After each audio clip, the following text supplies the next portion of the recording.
Umaga mga kabayaning Pilipino, magbigay lang tayo ng reaction at komento regarding doon sa nilabas na statement ng Korte Suprema. I think that is legit or so pinapatawag kasi yung mga members of the Quadcom during the 19th Congress.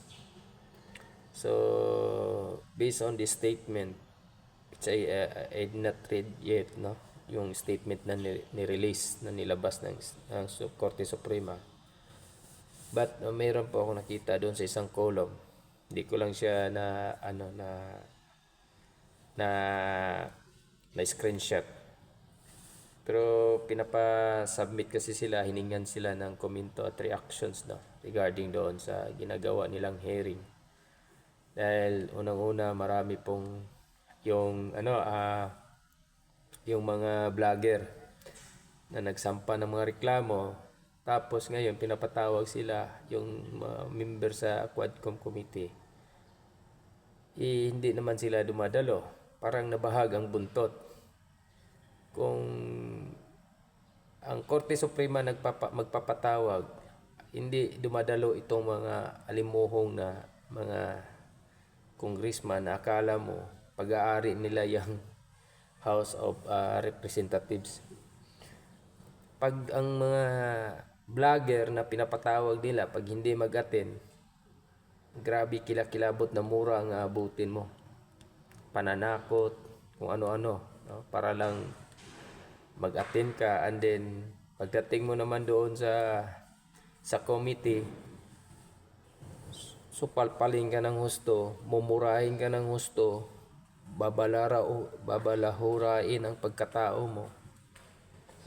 Ganon ang tapos ngayon ang Korte Suprema nagpapatawag sa kanila, hindi sila mag-a-attend. Napaka estupido ang mga kongresistang ito. Kumbaga tayo lang niloloko tayong taong bayan.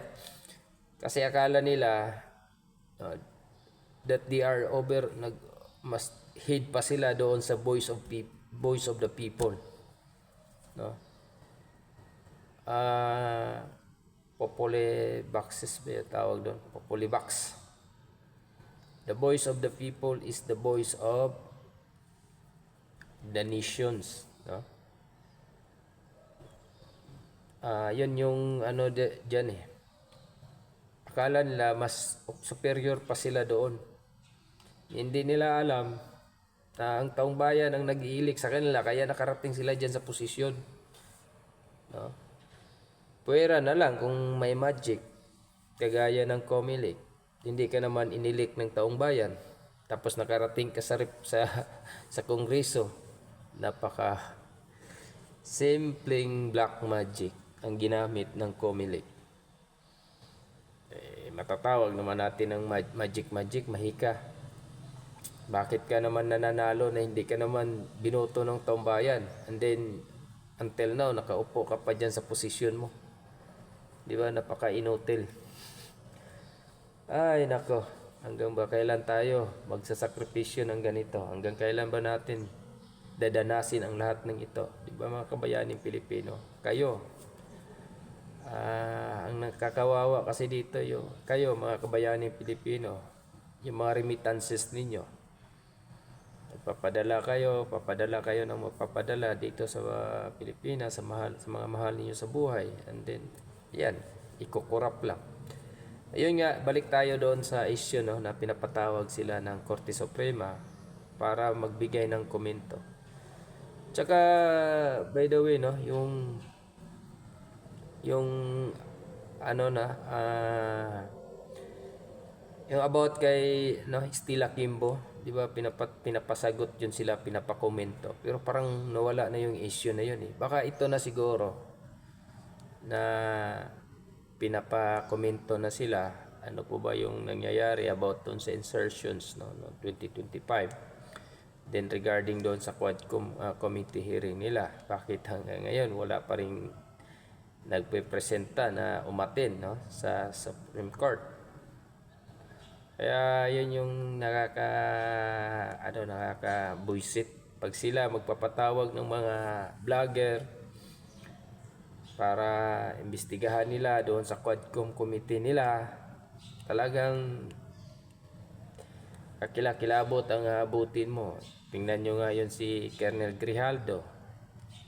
Ginigrill talaga nila, ginigisa nila para lang umamin at nang maisingit may ano nila yung gusto nilang mangyari. But I truly salute, no, to Colonel Grijaldo na talagang may panindigan eh. Ayaw niya talagang iano yung gusto nilang mangyari. Kinakausap pa nila yung issue. Kaya 'di ba magsasampa na sana ng reklamo si PRD against to Abante and then Dan Fernandez, pero anong ginawa nila?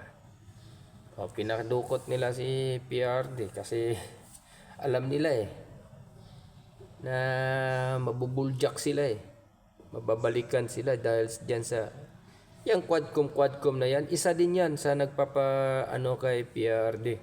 Sila din ang nag-i-impose niya na i-postro yung ano ng ICC na yan. Di ba? Sabi nila, ini-invite nila, tapos halos kadalasan ng mga tanong nila ICC. Di ba? Kahit labag, kahit illegal yung ginagawa nila, ang ano lang nila is mapin down lang sa PRT at mapadala lang sa ICC. Yun naman ang purpose ng Quadcom na yan eh. Tayo pang lokohin. Alam naman natin talaga yung hidden agenda nila dyan. Yun ang agenda nila para mapadala si Duterte sa ICC. Yan yung ano ng investigasyon nila eh.